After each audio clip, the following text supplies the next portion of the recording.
Hallo, liebe Gemeinde, Querida igreja, da sind wir wieder aí nós estamos de novo. und wieder ist eine Woche um. E de novo, uma semana passou. Wie war deine Woche? Como é que foi sua semana? Ein Licht, was wir letzte Woche gehört haben, Uma luz, como nós ouvimos a semana passada, dass Menschen sich an uns, das Licht, richten können zu Gott. que as pessoas podem ver a luz em nós e podem ver Deus. Ja, und ich möchte heute auch uns hineinnehmen und Gedanken machen, auch was es bedeutet, ja, ein Jünger Jesu Christi zu sein. Eu quero agora hoje refletir a respeito do que é ser um discípulo de Jesus. Und ich denke, das hat ganz stark zu tun mit auch, was Jesus gesagt hat in Johannes 15. E tem muito a ver o que Jesus falou em João 15. Er sagt, bleibt in meine Liebe. Ele diz ali, permaneçam no meu amor. Ja, wir wollen dann da nachher ab Vers 10 lesen oder 11, Nós 9. vamos ler depois a partir do versículo 11. Bis dahin hat Jesus dann über ein Thema gesprochen. Até nesse ponto, Jesus falava a respeito de um assunto. Ich bin der wahre Weinstock. Que eu sou a videira verdadeira. Wenn ihr in mir bleibt, Se vocês permanecerem em mim, dann bleibe ich in euch. daí eu vou permanecer em vocês. Und ohne mich könnt ihr nichts tun. E sem mim, vocês não podem fazer nada. Deswegen sagt er so, bleibt in meine Liebe. Por isso ele diz, permaneçam no meu amor. Das ist das Innenverhältnis zwischen Jesus und seinen Jüngern. Esse é o relacionamento intenso, interno de Jesus com seus discípulos. Die Liebe ist das Hauptelement des Innenverhältnisses zwischen Jesus und den Jüngern. Então, o elemento principal do relacionamento interno de Jesus com seus discípulos é o amor. Weil Jesus hat gesagt, geht hin und macht Jünger. Porque Jesus disse, vão e façam discípulos, Meine Jünger. meus discípulos. Und wir versuchen nicht, irgendwie so eine Religion zu leben. Nós estamos tentando não viver uma religião. Man kann eigentlich eine Religion leben, ohne Jünger Jesu Christi zu A sein. gente pode viver uma religião sem ser discípulos de Jesus. Und hier möchte ich dann ein paar Merkmale mal so aufzeigen, wo wir uns überprüfen können, leben wir so mehr religiös oder leben wir mehr als Jünger Jesu Christi? E aqui eu vou mostrar algumas situações, alguns pontos onde que nós podemos nos avaliar se nós somos mais religiosos ou se somos discípulos de Weil Jesus. Jesus hat auch zu Nikodemus gesagt, Porque Jesus falou para Nicodemos, ihr müsst von neuem geboren werden. vocês têm que nascer de novo. Und dann wird man Jünger Jesu E Christi. daí você vai ser um discípulo de Jesus. Ja, man kann eigentlich religiös sein, aber nicht neugeboren sein. A gente pode ser religioso, mas não ser renascido. Und da ist man kein Jünger Jesu E Christi. daí a gente não é discípulo de Jesus. Zum Beispiel, der Religiöse, der meint, er habe Guthaben bei Gott. Por exemplo, o religioso, ele acha que ele tem créditos em Deus. Er meint, boah, ich habe jetzt so vieles getan, ich habe viel für dich getan. Und er meint, er hat jetzt Guthaben bei Gott. Ele acha assim, eu já fiz tanto para Deus, já fiz tantas coisas que eu tenho um crédito com ele. Er meint, ja, meine guten Taten sind mehr als die schlechten Taten. Ich habe Guthaben bei Gott. Ele diz assim, por exemplo, que eu tenho boas obras, mais do que as ruins, e por isso que eu tenho algum crédito. Und der Jünger Jesu Christi, E o discípulo de Jesus, der weiß, der ist und bleibt weiterhin ein Schuldner vor Gott. ele sabe e ele se sente também como culpado, como culpado perante Deus. Ja. Und so, dass wir auch so sehen können, ein Jünger Jesu Christi, er weiß, er lebt aus Gottes Hand. E um discípulo de Jesus, ele sabe que ele vive da mão de Deus. Er weiß, dass er immer wieder von Gott braucht. Ele sabe que ele pode ser usado por Deus. Er braucht immer wieder von Gott. Ele precisa de Deus. Alles, was er hat, das ist von Gott. Tudo que ele tem, ele vai depender de Deus. Also der bleibt eben ein Schuldner bei Gott. Então ele permanece um devedor em Deus. Ja, das ist so, dass da man nicht so sagen kann, ich habe jetzt Guthaben bei Gott. Ele não pode dizer agora, eu tenho crédito com Deus. Und das nächste ist, zum Beispiel ein Religiöse, der hat so feste Rituale, die sind ihm so wichtig für ihn. Por exemplo, um religioso, ele tem os seus rituais que são muito importantes. Und wir können manchmal beobachten, E muitas vezes a gente pode observar die Feste und manche Rituale, dass manche Leute so festhalten, kann man so sagen. porque tem as festas, alguns rituais que eles são presos nelas. Manchmal so zu Ostern Por exemplo, na Páscoa oder zu Weihnachten ou no Natal, oder wenn eine Taufe da ist ou quando tem um batismo. oder solche Feste, wo er einfach dahin geht bei solche Sachen, die ihm wichtig sind dann. São nesses acontecimentos, nesses eventos que ele vai, porque são importantes para ele. Und dazwischen ist fast gar nichts. E nesse meio tempo não tem nada. Und ein Jünger Jesu Christi, E um discípulo de Jesus, er weiß, alles, was er tut, ist zur Herrlichkeit Gottes. ele sabe que tudo que ele faz é para a glória de Deus. Da muss er nicht bis Ostern warten. Ele não precisa esperar até a Páscoa. Da muss er nicht bis Weihnachten warten. Ele não precisa esperar até o Natal. Da muss er nicht bis zu eine nächste Taufe warten, dass er eingeladen worden Ele ist. não precisa esperar um batismo para ser convidado. Der Jünger Jesu Christi, da ist alles und jede Zeit wichtig mit Gott sein Leben. Discípulo de Jesus, todo o tempo, tudo é importante para ele. Und ein Religiöser, noch ein Punkt sagt so, er lehrt, wie man Religion lebt. Religioso, ele ensina como se vive uma religião. Ja, der versucht den anderen beizubringen, wie man in diese Religion so lebt und sich bewegt. Ele começa a ensinar como é que a gente tem que se comportar nessa religião. Und ein Jünger Jesu Christi, er lehrt, wie man in der Gnade Gottes lebt. E discípulo de Jesus, ele ensina como viver na graça de Deus. Ja, der Religiöse, der versucht ganz viele Verbote und Gebote weiterzubringen dann. Ne? Religioso, ele vai passar todos os mandamentos, as proibições. Ja, wenn man in eine Kirche reingeht, da darf man jetzt nicht vielleicht klatschen und so, ne? Por exemplo, se você for a uma igreja, você não pode bater palmas. Und der Jünger Jesus Christus sagt, wir sind unter der Gnade Gottes. Ja. E discípulo de Jesus, ele diz, nós vivemos abaixo da graça de Deus. Und noch ein Punkt, was so der Religiös macht, er vergleicht sich mit anderen. Por exemplo, religioso, ele sempre se compara com outros. Oh, der mag sich gerne vergleichen. Ele ama se comparar. Das ist wie dieser Pharisäer mit dem Zöllner da vor dem Tempel. É como o fariseu com o cobrador de impostos. Der hat sich verglichen, hat Gott gesagt, ele começou a se comparar e ele disse para Deus: ich bete, ich faste, ich gebe Zehnten und so weiter. Eu oro, eu jejuo, eu dou meu dízimo e etc. Der macht nichts. E o outro não faz nada. So ist der Religiöse. Assim que é o religioso. Vielleicht können wir uns auch überprüfen, ob wir auch so religiös unterwegs sind. Talvez nós possamos nos examinar se há uma tendência de cair nessa religiosidade. In den Abendmahl, was wir dann auch immer wieder feiern, por exemplo, na ceia que nós sempre celebramos, da sagt jeder überprüfe sich selbst. Ali é falado que é para a gente se examinar. Oh, der Religiöse mag sich mit anderen vergleichen dann. E o religioso daí começa a se comparar com os outros. Ich habe weniger verkehrte Sachen als der andere. Ja? Eu fiz menos coisas erradas que o outro. Ich habe mehr bessere Sachen, also richtige Sachen als der andere. Eu fiz coisas mais certas que o outro. Und dann wird der Gewissen so beruhigt. Ja? Daí ele começa a se acalmar sua consciência. Und der Jünger Jesu Christi, er vergleicht sich, weißt du, mit wem? E o discípulo de Jesus, sabe com quem que ele se compara? Mit Gott. Com Deus. Wisst ihr, was das Ergebnis ist? E sabe qual é o resultado? Da wird kein Platz sein für Hochmut. Não vai ter nenhum lugar para orgulho. Das bringt uns in Demut. E isso nos traz a humildade, weil da ist der Maßstab. porque ali está a medida. Und wir werden nie herankommen, wie Gott ist. E nós nunca vamos chegar à medida de Deus. Aber wir wollen mehr und mehr werden wie Jesus Mas Christus. nós queremos ser mais e mais como Jesus. Und so einer ist immer offen, um zu lernen. E desses sempre está aberto para aprender coisas novas. Der Religiöse, der meint, er hat schon genug, wenn er sich vergleicht mit anderen. O religioso, ele acha que ele já tem o suficiente se comparando com o outro. Und noch ein Punkt, was ein Religiöser macht, E mais ponto que religioso faz, er richtet andere Leute. ele julga outras pessoas.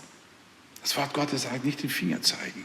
A palavra de Deus diz que não é para apontar o dedo. Wieso schaust du da diesen kleinen Splitter in den Augen deines Bruders, wenn du selber so einen Balken hast im Auge? Você fica procurando o cisco no olho do irmão e se você mesmo tem uma trave no olho. Ist schon interessant zu sehen, wie Menschen eben den Fehler von den anderen sehen, der so klein ist, und sein Fehler so groß sieht er gar nicht. É interessante como pessoas podem ver errinho da outra pessoa e não ver o seu grande próprio erro. Das ist ein Mensch, der in der Religion lebt. Assim vive uma pessoa na religião. Und der Jünger Jesu Christi, E o discípulo de Jesus, weiß, dass Gott der Richter ist. ele sabe que Deus é o juiz. Boah, man lebt ganz anders. Ele vive bem diferente. Er ist nicht am Richten, sondern er weiß, Gott wird richten nach unseren Taten. Ele não fica julgando porque ele sabe que quem julga mesmo é Deus. Und noch ein Punkt, ein letzter Punkt, in diesem Vergleich so religiös und Jünger Jesu. E mais ponto nesse comparativo de religioso com discípulo. Er sagt, dass Gott ungerecht Ele ist. fala que Deus é injusto. Na, bist du religiös oder nicht? Será que você é religioso ou não? Lebst du in der Religion einfach oder nicht? Vives na religião ou não? Hast du vielleicht schon mal gesagt, Gott, das ist so ungerecht? Será que você já disse, Deus, isso é injusto? Stell dir mal vor, Gott vorzuwerfen, dass es ungerecht ist. Imagine você dizer para Deus que isso é injusto. Und manchmal sind das so ganz Kleinigkeiten, E às vezes são coisas pequenininhas. dass man was vorhat hier draußen und es beginnt zu regnen. Que a gente queria fazer uma coisa lá fora e começa a chover. Gott, das ist nicht gerecht. Warum Deus. das? Warum? Isso não é justo. Por quê? Und der Jünger Jesu weiß, dass Gott gut ist. E o discípulo de Jesus, ele sabe que Deus é bom. Gott, er ist gerecht. Deus é justo.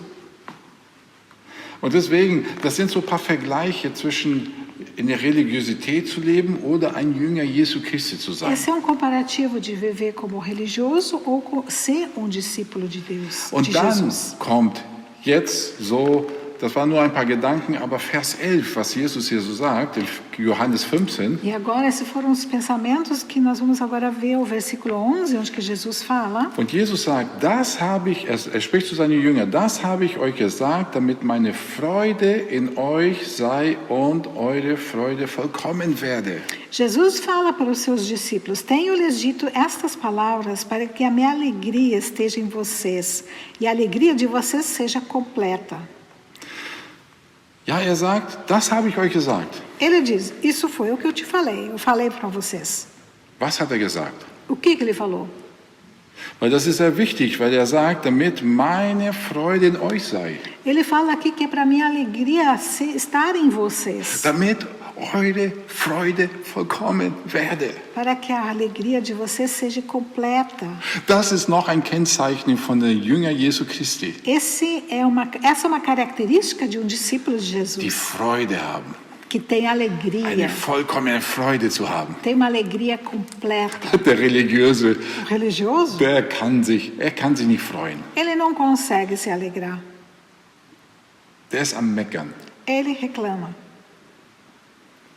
Und der Jünger Jesu Christi, hat Freude. E o discípulo de Jesus tem alegria. Deswegen Vers 11 sagte, das habe ich euch gesagt. Por isso que o versículo 11 diz: Isso foi o que eu falei para vocês. Was denn? O quê? Vers 9 und 10. É o versículo 9 e 10. Vers 9. Wie mich der Vater geliebt hat, so habe ich euch geliebt. bleibt in meine Liebe. Como o Pai me amou, assim eu os amei. Permaneçam no meu amor.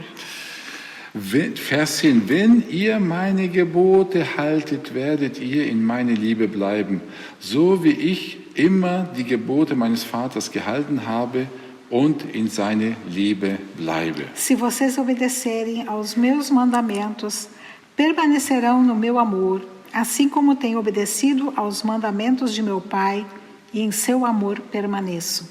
Ja, Jesus hatte eigentlich das vorgelebt, was von seinen Jüngern jetzt erwartet. Jesus, ele viveu exemplo para que os discípulos vivessem como ele. Blieb in der Liebe des Ele Vaters permaneceu no amor do Pai. und bewahrte die Gebote seines E ele Vaters. guardava os mandamentos do Pai. Was Jesus immer wieder sagen will, was eigentlich keine Last und Not ist. Que Jesus sempre quer dizer que isso não é uma carga ou uma necessidade. Jesus hat gesagt, sogar, dass den Wille seines Vaters zu tun, das ist wie Nahrung in seinem Leben. Ele fala, Jesus, que fazer a vontade do Pai é como pão para ele, é como comida para ele. Und er sagt so, wie mich der Vater geliebt hat. Ele fala assim, como o Pai me amou. Ja klar, Gott hat doch Jesus geliebt. Claro que o Deus amou Jesus, Jesus war ja gehorsam. porque Jesus era obediente. Und hatte den Willen seines Vaters getan. Ele fazia a vontade do Pai. Hat auch das getan. Ist auch in seiner Liebe E geblieben. ele permaneceu também no seu amor. Natürlich sagt dann Gott, das ist mein geliebter Sohn. É claro que Deus diz, esse é meu filho amado. Aber dann sagt Jesus, Mas daí Jesus diz, so habe ich euch geliebt auch. assim eu também amei vocês. Das ist dann schon eine große Aussage. Então isso é uma grande proclamação. Wir können uns vorstellen, natürlich hat Gott den Sohn geliebt, weil er ja gut war. Ne? Assim a gente pode dizer, naturalmente, que Deus amou o seu filho porque ele era bom. Und jetzt sagt Jesus, genau so habe ich jetzt euch geliebt. Mas agora Jesus diz, assim como ele me amou, eu também amo vocês. Wir, Nós, die wir manchmal nicht den Willen tun des Vaters, que às vezes não fazemos a vontade do Pai. wir, die manchmal oft so unseren Wille tun, unser Fleisch tun, Nós que fazemos nossa vontade segundo a nossa carne. sagt Jesus, so habe ich euch auch geliebt. Assim Jesus fala, assim eu também amei vocês. Und so wie es bei Jesus gewesen ist, dass der Wille des Vaters zu tun sollte keine Last und sollte keine Not sein, Assim como Jesus disse que fazer a vontade do Pai não é uma carga, não é assim uma coisa pesada. so ist es auch, was Jesus sagt für seine Jünger, das ist keine Zumutung für die Jünger, auch sein Gebot zu halten. Assim, Jesus também diz que não é nada demais também para os discípulos manterem os mandamentos. Und das sollte auch für die Jünger Jesu Christi auch so Nahrung sein für ihr Leben, den Willen des Vaters zu tun. E assim, os discípulos também deveriam se alimentar de fazer a vontade de Jesus. Und in Vers 10 sagt eben, wenn ihr meine Gebote haltet. Assim, ele fala também no versículo 10, se vocês obedecerem aos meus mandamentos, Werdet ihr in meine Liebe bleiben, vocês permanecerão no meu amor. so wie ich immer die Gebote meines Vaters gehalten habe Assim como tenho obedecido aos mandamentos do meu Pai. und in seine Liebe bleibe. E em seu amor eu permaneço. Und dann kommt eben dieser Vers 11, was wir gelesen Daí vem haben. o versículo 11 que nós lemos. Das habe ich euch gesagt, damit meine Freude in euch sei und eure Freude vollkommen werde. Tenho-lhes dito estas palavras para que a minha alegria esteja em vocês e a alegria de vocês seja completa. Das hat was mit Gebote zu tun, Gebote halten zu tun. Tem algo a ver com manter ou seguir os mandamentos? Freude, vollkommene Freude eines Jüngers hat was mit Gebote halten zu tun. A alegria completa de discípulo tem a ver com manter os mandamentos. Jesus meint nicht, seine Jünger eine sehr schwere Last aufzuzeigen, dass sie die ganze Zeit seufzen. Nein, das ist so viel. Jesus não quer dizer agora botar uma carga em cima dos discípulos, dizer que eles vão agora suspirar e dizer, isso é demais. Und dann Vers 12. E daí no versículo 12, Was sagt er? Liebt einander, wie ich euch geliebt habe. Das ist mein Gebot. O meu mandamento é este: amem-se uns aos outros como eu os amei.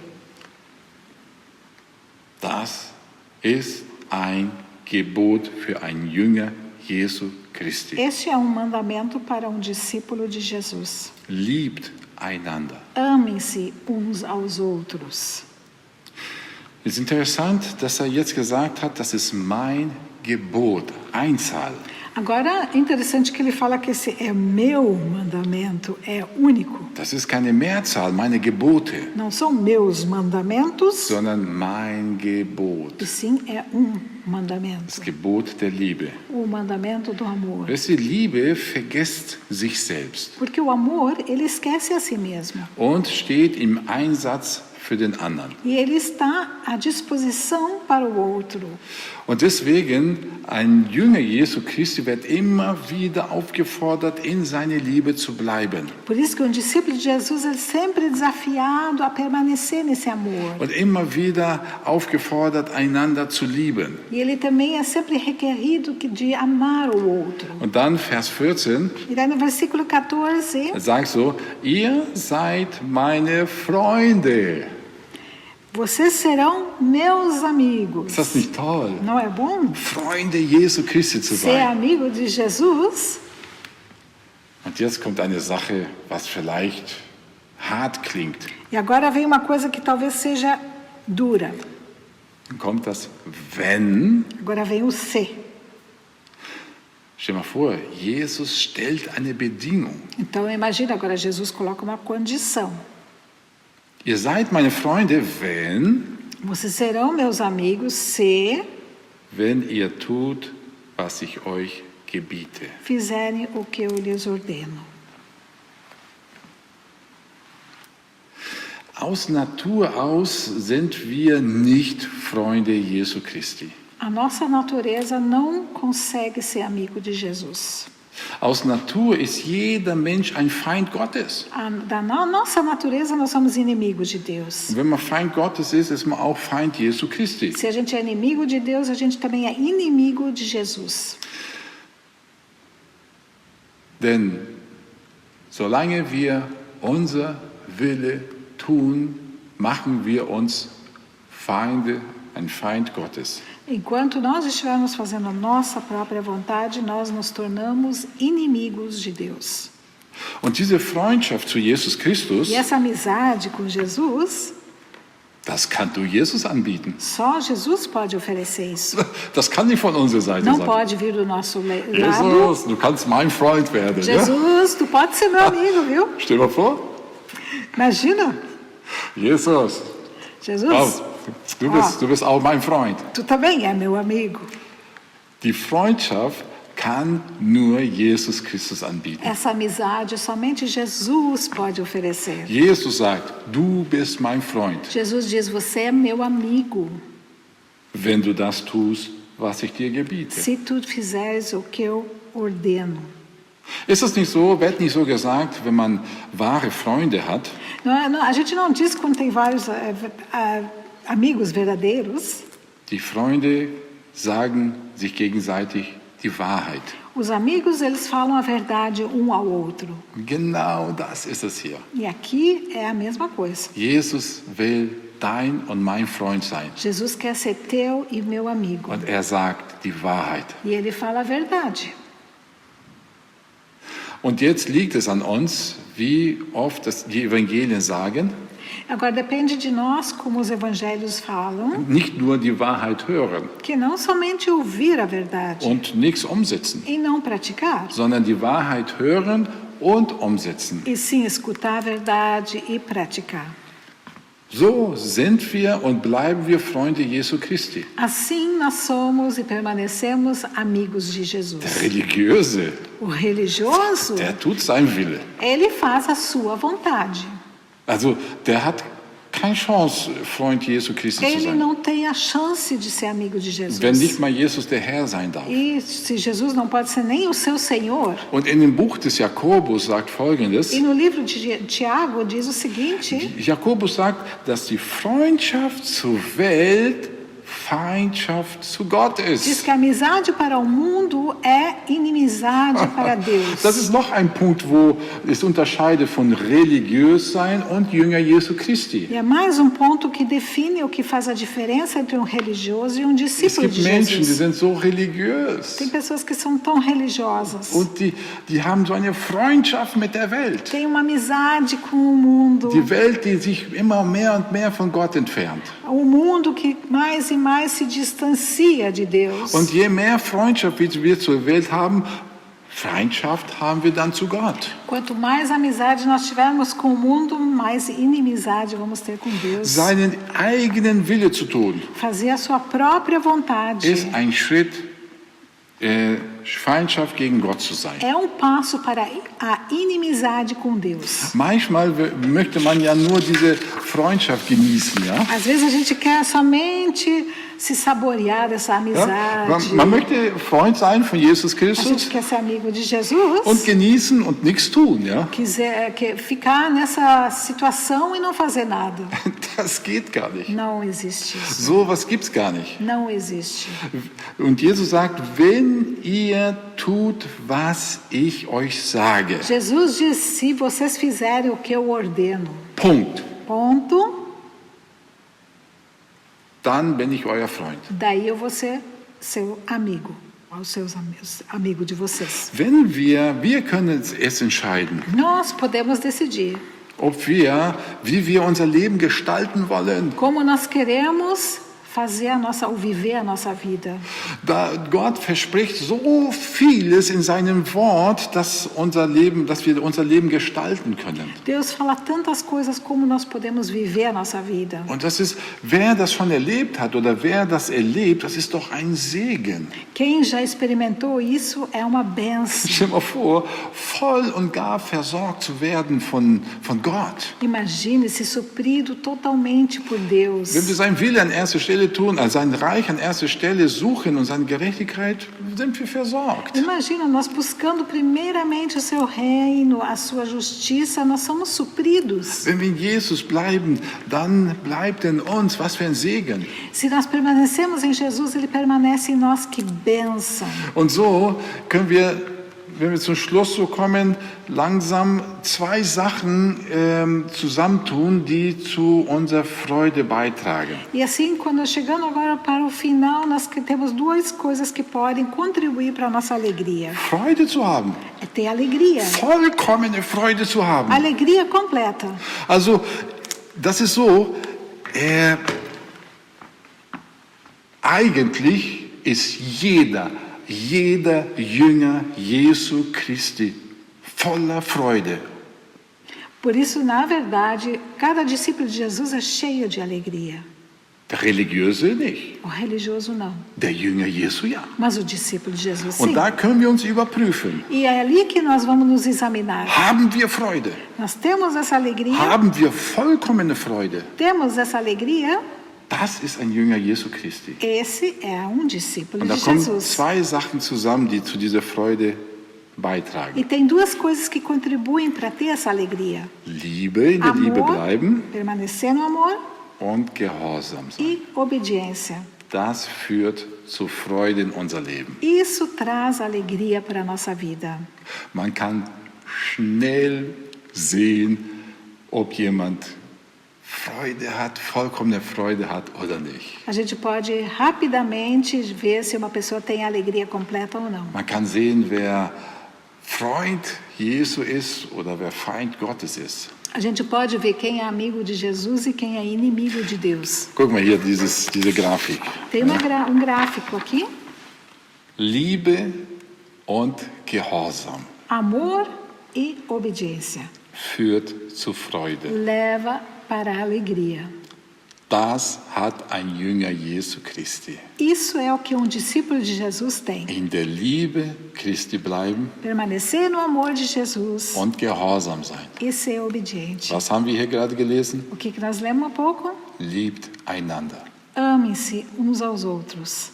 da kommt Freude auf. daí vem a alegria. Da kann man so sagen, da kommt Freude auf. Daí a gente pode dizer, daí a alegria vai surgir. Und auch sehr viele Momente, die man nie mehr vergisst. Ja. E vão surgir muitos momentos que a gente não vai esquecer. Das wünsche ich uns auch als Gemeinde. É isso que eu desejo para nós como igreja. Das wünsche ich uns als Jünger Jesu Christi. Desejo para nós como discípulos de Und wenn wir Jesus. wie Religiöse leben, E se nós vivermos como religiosos, vielleicht sind wir noch nicht neu geboren. talvez a gente não é renascido ainda. Oder wir sind neu geboren, Ou nós somos renascidos, aber wir leben wie religiöse mas Menschen. ainda vivemos como religiosos, Freundschaft zur Welt haben. que têm amizade com o mundo. Und so ihre Höhepunkte haben im Jahr durch Religiosität. E tem aqueles eventos no ano através da religiosidade. Und ein Jünger Jesu Christi E discípulo de Jesus, hat ein Erlebnis eigentlich jeden Tag mit Gott, ele tem experiências diariamente com Deus. weil das Wort Gottes hört Porque ele ouve a palavra de Deus und es tut. e pratica. Und dann passieren Sachen. E daí as coisas acontecem. So möchte ich noch auch miteinander beten. Vamos então ainda orar. Und wenn du vielleicht zuschaust und noch nicht dein Leben Jesus gegeben E hast, se você está olhando e não entregou sua vida a Jesus ainda, oder du merkst, dass du nicht Freund Jesu Christi ou bist, tu notas que tu não és o amigo de Jesus, weil du kannst nicht sein Freund sein, wenn du nicht sein Gebot, in diesem Sinn, sein Gebot hältst. porque tu não pode ser amigo de Jesus se tu não tem esse mandamento que é o amor. Dann kannst du auch heute, jetzt, dein Leben wieder neu Jesus geben. Daí hoje você pode renovar essa entrega para Und Jesus sagen, ich will Jesus in deine Liebe bleiben. e dizer, Jesus, eu quero permanecer no teu amor. Und ich will hier in diesem Sinne dein Gebot auch halten. Eu aqui quero manter esse mandamento, Dein Gebot der Liebe. que é o mandamento Somit do ich beten. amor. Vamos orar. Ja, Gott, so danken wir für dein Wort. Deus, nós te agradecemos pela tua palavra. Jesus, du bist gekommen, Jünger zu machen. Jesus, tu viestes para fazer discípulos. Jünger, die ihr Leben verleugnen Discípulos que renunciam à sua vida und die ihren Ich dir abgegeben haben e que entregaram o seu eu para ti und dir nachfolgen e te seguem und in deine Liebe e bleiben. permanecem no teu amor. Und wir wollen sagen, Gott, ja, wir brauchen dich, Herr. Sim, nós queremos dizer, Deus, nós precisamos de ti. Wir wollen nicht Feindschaft gegen dich haben, Gott, Nós não queremos ser inimigos de ti, Deus. sondern wir wollen dein Wille tun. E sim, queremos fazer a tua vontade. Vergib uns da, wo wir Freundschaft zu der Welt, was nicht dein Wille ist, dass wir darauf eingegangen sind. Nos perdoa quando nós entramos nesse relacionamento de amizade com o mundo. Vergib uns in den Namen Jesu Christi. Nos perdoa em nome de Jesus. Vergib uns, Herr, wo wir vielleicht die Religiosität uns angeeignet haben und nicht deine Eigenschaften deines Jüngers sind. Nos perdoa quando nós começamos a nos tornar religiosos e não temos a característica de discípulo de Jesus. Gott, wir wollen dein Wille tun. Queremos fazer a tua vontade, Deus. Und wir bitten dich, komm und begegne jeden einzelnen von uns. Venha de encontro de cada de nós. Jesus, du bist unser Freund. Porque Jesus, tu és o nosso amigo. Und du sagst die Wahrheit, E tu falas a denn verdade. du bist die Wahrheit Porque tu és a verdade, und das Leben. a vida. Und du befähigst uns, auch dein Wille zu tun. E tu nos capacita para fazer a tua vontade. Wir danken dir. Komm, Geist Gottes, und lass weiterhin lebendig sein, dieses Wort in unseren Herzen. Espírito Santo, deixa manter viva essa palavra no nosso coração. Und wir danken dir im Namen Jesu E te Christi. agradecemos em nome de Jesus. Amém. Amém. So wünsche ich allen eine gesegnete Woche Assim eu desejo uma semana abençoada para todo mundo. und eine Woche voller Freundschaft mit Jesus E Christus, uma semana cheia de amizade com Jesus. indem wir ausleben, einander zu lieben. Onde que vivemos amar um ao outro. Amen. Du bist der Herr, Ist ein Gast. gerecht bist du, redest in Macht für alle Zeit. Du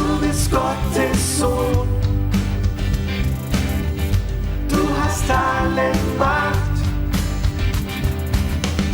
Du lebst in mir. Du machst alles neu. Abonniere diesen Bem-vindo ao Kanal, nosso canal no um YouTube. nichts zu verpassen. Se inscreva clicando no botão aqui Clique embaixo dafür para não hier perder unten. nenhum conteúdo. Nossa, Nossa, Names.